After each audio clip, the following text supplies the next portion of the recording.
एकता में शक्ति, 4 लकड़ियों की कहानी। एक गांव में एक बूढ़ा किसान रहता था। वो बूढ़ा किसान 4 बेटों के साथ रहता था। वो बूढ़ा किसान चिंतित रहता था। उसके बेटे हमेशा एक दूसरे से झगड़ा करते रहते थे। उसने उन्हें कई बार समझाने की कोशिश की थी कि झगड़ा छोड़ें, लेकिन वो बूढ़े किसान की बातें सुनने को तैयार नहीं थे। एक दिन उसने अपने बेटों को बुलाया।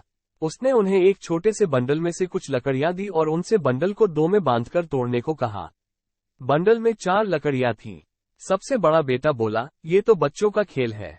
उसने बंडल लिया और उसे तोड़ने की कोशिश की। वो चौंक गया जब उसने ये देखा कि बंडल में लकड़ियां टूट नहीं रही थीं। वो और जोर लगाने लगा। बार बार प्रयास करने के बाद उसे सांस फूलने लगी, लेकिन बंडल टूट नहीं रहा था। उसने हार मान ली। फिर उसके बाद उसका छोटा बेटा भी बंडल को तोड़ने की कोशिश करने लगा, लेकिन वह भी असफल रहा। उनके पिताजी मुस्कुरा रहे थे और फिर उन्होंने अपने बेटों को बंडल खोलने को कहा। उन्होंने हर बेटे से कहा कि उस बंडल से एक एक लकड़ी लेकर उसे तोड़ने की कोशिश करें। प्रत्येक बेटा एक एक लकड़ी लेकर तोड़ने लगा।